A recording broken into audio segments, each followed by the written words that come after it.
Hey everybody, Stephen Farrington here. I'm here with my good friend Susanne Lynch. How you doing today? Great Friday afternoon. Awesome. We wanted to get together today and discuss a little bit about the current market and also some of the things that would help would-be buyers maybe get off the fence. Is that a okay term to use? I think it's a wonderful term to use because we have a lot of people that are in that situation right now. The New Year's here, they didn't buy before, they're wishing they had, they're looking at the market and they're undecided, and we want to help give them some facts and tips to help them get off that fence. Awesome. All right. Well, and we'll have a link to an article where we found a lot of this information besides our own experiences with would-be buyers and in the marketplace.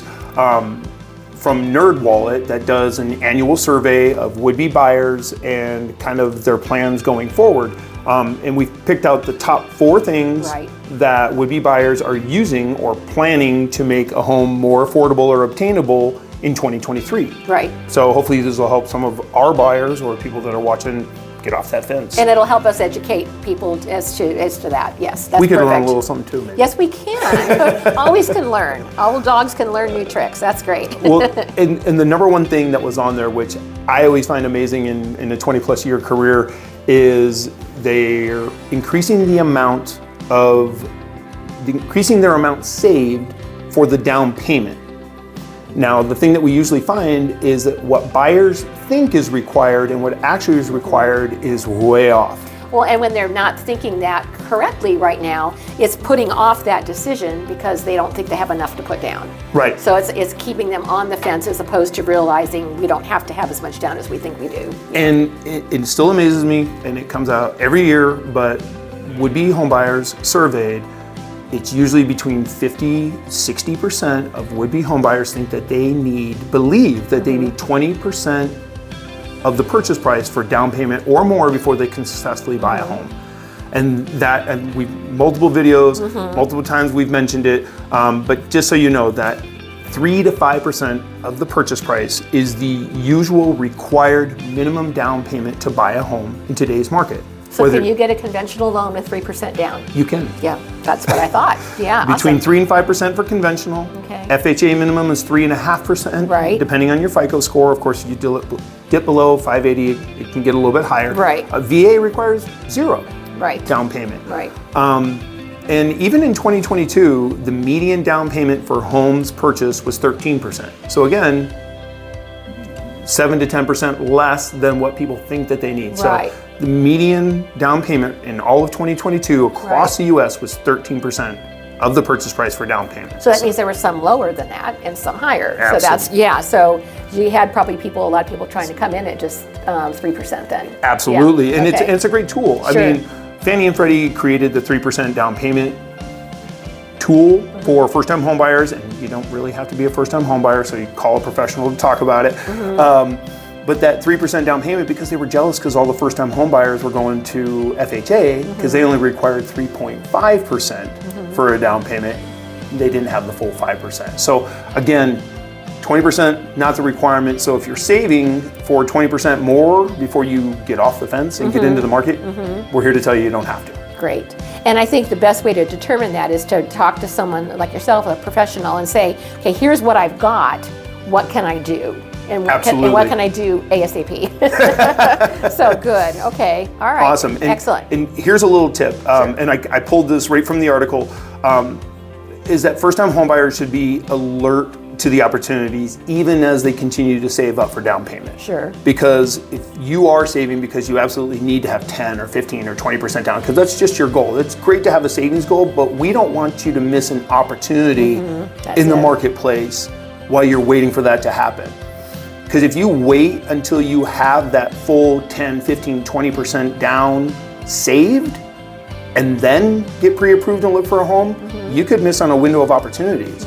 Get pre-approved ahead of time, continue to save during the process, because it's typically a 30 to 60 day process from start to finish. Once you find a house. Yeah, right? Exactly. So you've got time. So don't wait is what we're telling you. So if somebody does have a bigger chunk down and they decide not to use it and just put part of that down, what can they use the remaining money for? What can they anything they want. Yeah. Buy down the interest rate possibly? You could buy down the interest rate. You could buy out PMI. Okay. If you don't put 20% down, so you could use it to buy out PMI.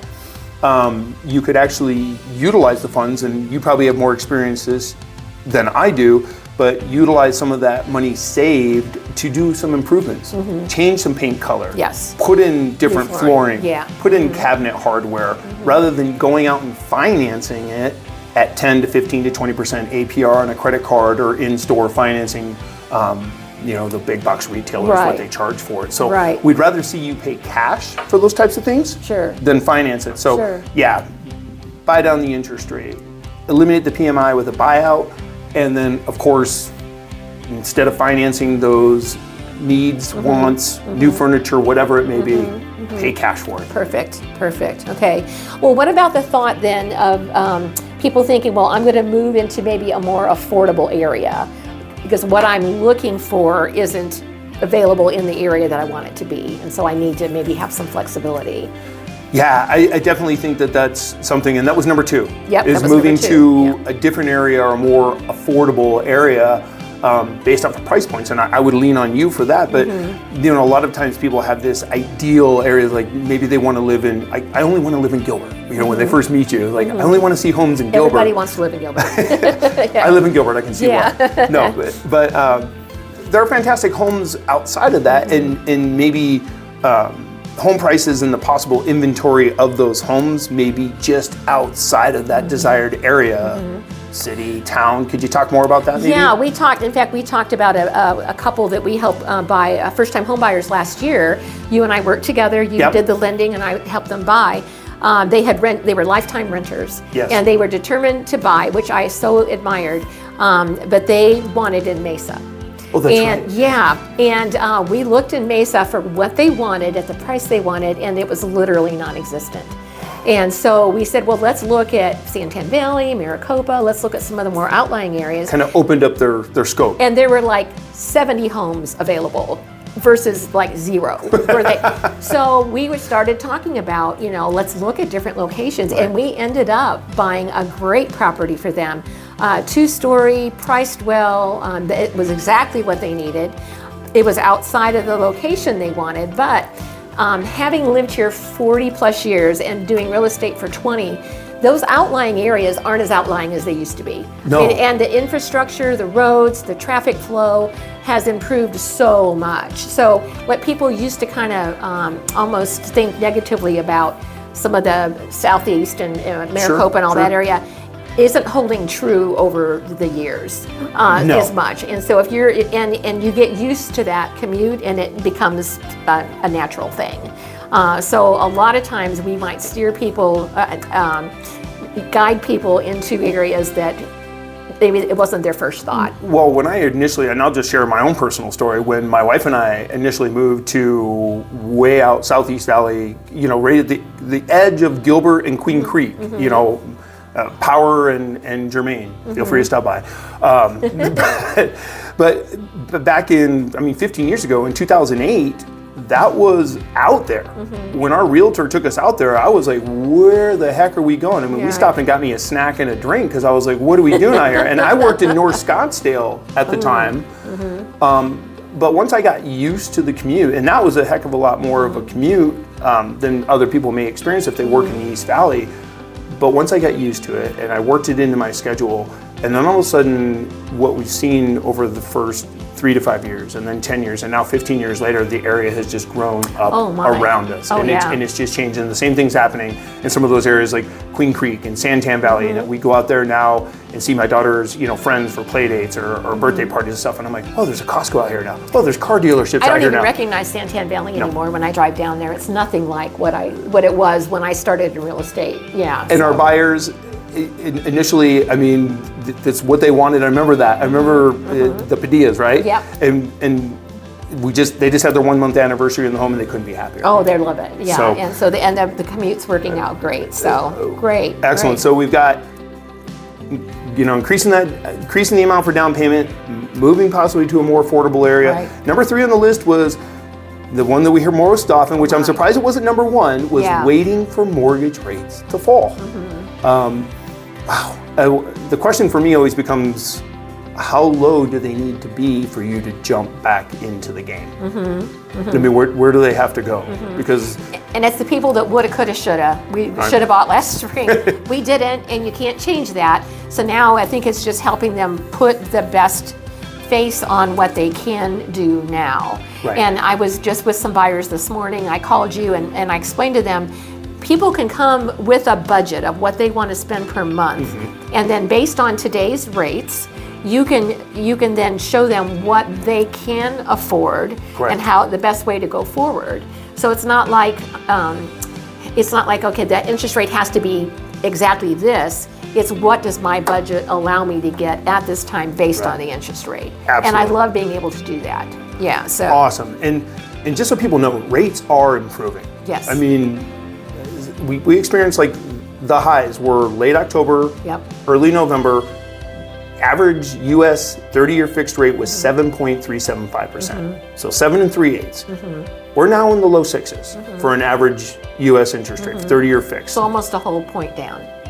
Almost a whole point, in most cases more than a point. More than a point than where we're at. Okay. And so and people have to understand that rates don't drop in a straight line. Right. Especially with kind of the continuing improvement in inflation, with the Fed rate cuts, with all the economic reports that are coming out, but they are trending down. I mean, to go from 7.375 to 6 1/4, let's call it, is a dramatic improvement in just a 3-month window.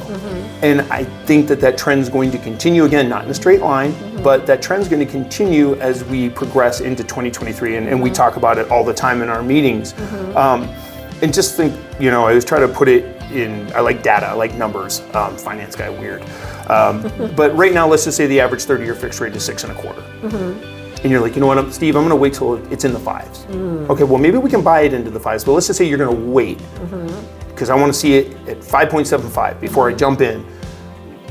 The savings is about $125 a month between 6 1/4 and 5.75, and it's about $125 a month. And I'm not saying that's not a big deal, but let's say other buyers are waiting as well. And we talk about this a lot. All of a sudden, it gets in the 5s, and other buyers jump off the fence, and they're back in the marketplace. And now that home you wanted is, let's just say, 5 to 10% more. Well, guess what? Then what have you done? Well, now your 5.75 only saves you $69 to $70 a month. Right.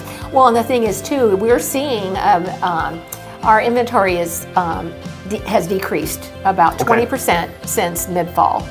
And so as that happens, we believe we are at or near the end of the big price reductions that we were seeing. Well, so then if you're waiting all the longer and our inventory continues the way it is, those prices are going to level off and maybe even start climbing. And to your point, possibly opening a door for multiple offers again or more competition. And then you haven't really succeeded in making that savings that you want to by waiting for the rates. Well, I guess that was kind of the gist of that. So if you're waiting for mortgage rates to fall, in the same breath, people could say, well, maybe rates don't come down, but I'm going to wait for that dramatic drop in prices. Right. Right? I'd say that ship has sailed. That ship is. Ship is. So opportunity is now. Yeah. And again, interest rate typically is only temporary. Hey, you may not be in love with an interest rate in the high 5s or low 6s, but the opportunity to refinance will come. Yes, and that's always a great thing. Get the house now. Don't pay more for it than you should. Buy it on your terms and refinance at a later date. Perfect. Excellent. Perfect. Okay. Well, the last one was, I think it ties into kind of, instead of moving to an affordable area, like, hey, maybe you want to stay in Gilbert, but maybe now you're looking at a house instead of $400,000, maybe you're looking in that $350 to $375 range. Like maybe buying a smaller home. Was that what that would be? A little smaller, maybe a little older, maybe one that's not as updated or upgraded as you would like. Knowing that you can, in time, put in those upgrades and do those things. Right. Now, adding size-wise to a house can be difficult. I've done it. And so you just have to be careful how that's handled. Right. But as far as like upgrades and that sort of thing, a lot of things, flooring, kitchens, that sort of thing, you can do on your own, hopefully with some of the money that you're saving by maybe not putting a whole 20% down and paying cash for those improvements rather than financing them or including it in a higher priced home. Well, yeah, and absolutely. I mean, if you go from a 400,000 plus home, decked to the nines possibly, or has everything you need, to buying something in that mid 300 range. With 5% down, you're saving $300 a month in a payment, going from a $400,000 purchase with 5% down to a $350,000 purchase with 5% down.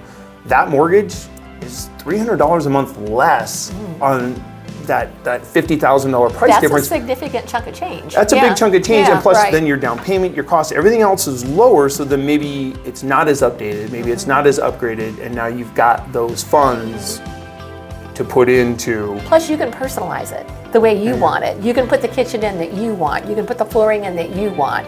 You can add that pool that you want, whatever, and make it more your home. Right. And not necessarily what the people in front of you Well, did. we've both done that, being homeowners for many years. Is that, was your house exactly what you wanted when you moved into it? No. Is it now? Yes. And how long have you been there? Almost 8 years. See, but it's taken time. It's taken time, and Yvette and I the same thing. We're now decade plus in our home in Gilbert, and when we moved in, no way. Now, yeah, finally.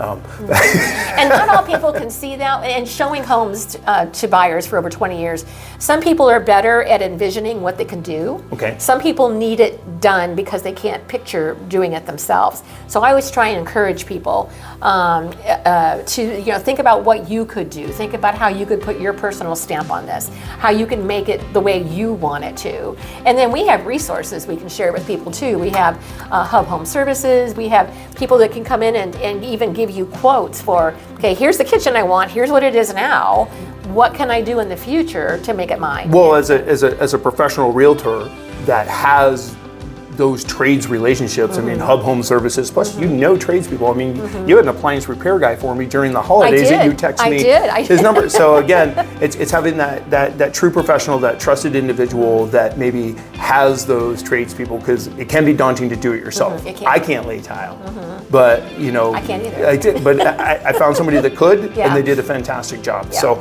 again, those are really the kind of the top 4 things. So I'm kind of hoping we were able to motivate some people to get off the fence. Or at least start the conversation. Yeah. Text myself, talk to you, find out what you can do, and then get that lined up through you, and then let me help you find that thing based on what the findings that you have and what they can afford and when they can afford it. Awesome. So. Well, I appreciate everybody's time. Thanks for coming and talking to me. You're welcome. It's always fun. Awesome. Thanks, Suzanne. Thanks, Steve. Bye, everybody. This video is brought to you by Klaus Team Real Estate Solutions. The Klaus Team is different. With the Klaus Team, you have someone on your side. Where you live and make memories is important. We have more unique strategies than anyone else to help you accomplish what matters most to you. We can help you with traditional real estate as well as other options such as our lease purchase programs. We can help you buy first then sell, and we can bring you instant offers. We're here to help our neighbors achieve the American dream and help them build wealth through home ownership. For more info or to start your home search, visit us online at klausteam.com.